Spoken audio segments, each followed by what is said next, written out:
생리를 안 해요. 머리가 아파요. 아랫배가 콕콕 찔러요. 으슬으슬 추워요. 혹시 임신 아니야? 퍼플하이! 오늘은 임신 극초기에는 어떤 현상이 일어나는지, 엄마들의 몸에서는 어떤 변화가 나타나는지를 포함해서 임신과 관련한 이것저것들을 전체적으로 한번 알아보는 시간 가져보도록 할게요.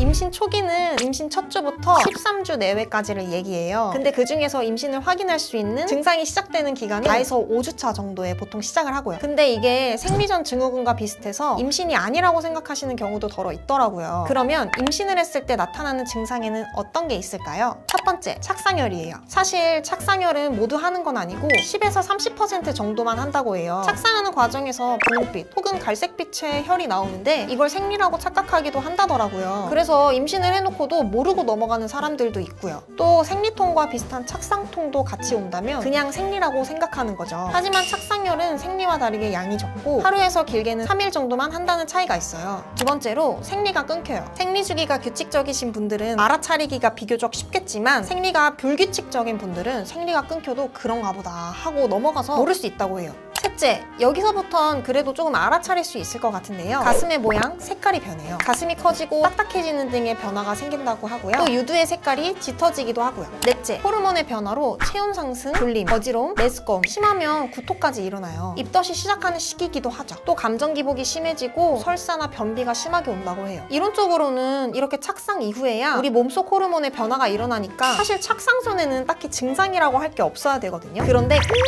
극도로 예민한 사람은 수족란이 이동을 할 때부터 몸의 변화를 느낀다고 하더라고요. 이때 느끼는 증상을 요즘 맘카페에서 증상놀이라고 얘기해요. 착상 후와 크게 다를 건 없이 이열이나 아랫배 통증, 어지러움, 입맛 떨어짐, 감기 기운, 졸림, 설사와 같은 증상들이 있어요. 자세한 증상들은 표로 한 번씩 정리해봤어요. 본인이 속한 것이 있는지 한번 확인해보고 이 중에 여러 개가 동시에 나타난다면 임신을 의심해볼 수 있지 않을까요? 하지만 이렇게 증상놀이를 한다고 임신 테스트기를 해봤자 웬만하면 결과가 나오진 않을 거예요. 왜냐? 임태기의 원리를 먼저 간단하게 설명드리자면 임신을 하면 증가하는 호르몬 중 HCG라는 호르몬이 있는데요. 임태기는 소변이나 혈액에서 이 호르몬 농도가 얼마나 짙게 나오느냐에 따라 임신인지 아닌지를 구분해요. 착상이 빠르면 배란일 기준으로 7일 만에 2주를 보는 경우도 있지만 보통은 호르몬 농도가 늘어나려면 12에서 14일 정도 걸리기 때문에 이후에 검사를 하는 게 결과도 확실하게 나오겠죠. 농담이지만 경험해보신 분들은 다 알 거예요. 이때가 진짜 시간이 안 갑니다. 배란일이 지나고 하루하루 테스트하기를 기다리는 날이 진짜 왜 이렇게 기다려지는지. 이렇게 하다가 테스터기에 2줄이 떴다? 그러면 임신입니다. 축하합니다. 꼭 성명한 줄이 아니고 희미하게라도 보이면 임신이라고 해요. 하지만 테스터기에 오류나 다른 이유로 2줄이 뜨는 경우도 간혹 있기 때문에 테스트는 하루 건너 또 테스트해보면서 확인하는 것을 추천드려요.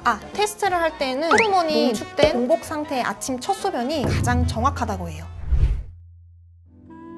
배란일은 언제 할 수 있을까요? 계획 임신이 목표라면 이건 꼭 알아둬야 돼요. 임신이 가능한 시간은 배란 이후 길어봤자 딱 12시간이라는 거. 배란이 됐을 때 그 안에 정자가 있어야지만 수정이 가능한 거죠. 수정이 됐다고 해도 무조건 착상이 되는 게 아니기 때문에 이러한 과정들이 딱딱딱딱 맞아 떨어져야 아기가 생겨요. 그래서 아기가 생기는 자체를 기적이라고도 하나 봐요. 배란일은 생리하기 2주 전이라고 보면 돼요. 생리가 규칙적인 분들은 대략적인 기간을 알 수 있지만 불규칙한 분들은 알기가 힘들겠죠. 그래서 그런 분들을 위한 배란일 키트가 있어요. 임태기랑 비슷하게 생겼는데 이것도 소변의 LH 호르몬 농도로 배란일을 알 수 있는 거예요. 배태기는 임태기와 다르게 첫 소변 빼고 아무 때나 사용이 가능하고 하루 한 번만 하면 된다고는 하는데 저 같은 경우는 아침 저녁으로 확인을 했어요. 그리고 임태기와는 다르게 진하게 2줄이 나온 날이 배란일이라고 생각하면 됩니다. 이 호르몬 농도가 급상승한 후에 12시간에서 36시간 내에 배란이 일어나기 때문에 2줄이 떴다고 하면 숙제를 하시면 됩니다. 한 가지 팁을 드리자면 테스트기에 2줄이 진한 건지 아닌지 육안으로 확인이 어려울 때가 있거든요. 그래서 테스트한 종이를 버리지 말고 사진으로 저장을 해두거나 어딘가에 보관해서 하루하루 진하기를 비교하시면 점점 진해지는 것을 볼 수 있을 거예요. 이걸로 확실하게 배란일을 알아서 임신 성공 꼭 하자고요.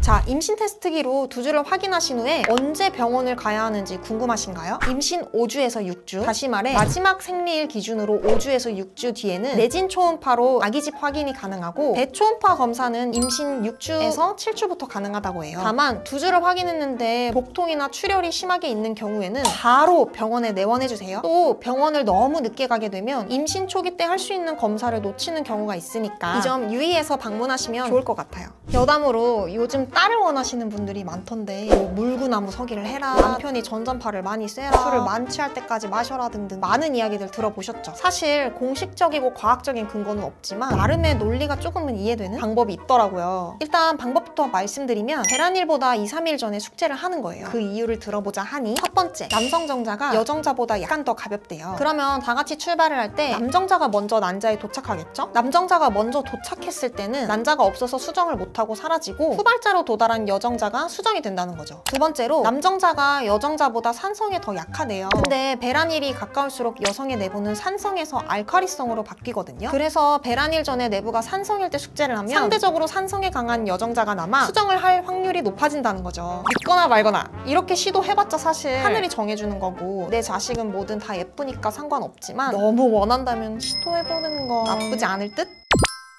자, 오늘은 임신 극초기 증상부터 해서 이런저런 얘기를 나눠봤는데요. 추가로 임신 초기에는 유산 가능성이 높기 때문에 주기적으로 검진을 해주는 게 좋아요. 임신 5주에서 8주까지는 2주에 한 번, 8주 이후에는 적어도 한 달에 한 번은 병원에 방문해서 검진을 받아보는 걸 추천드려요.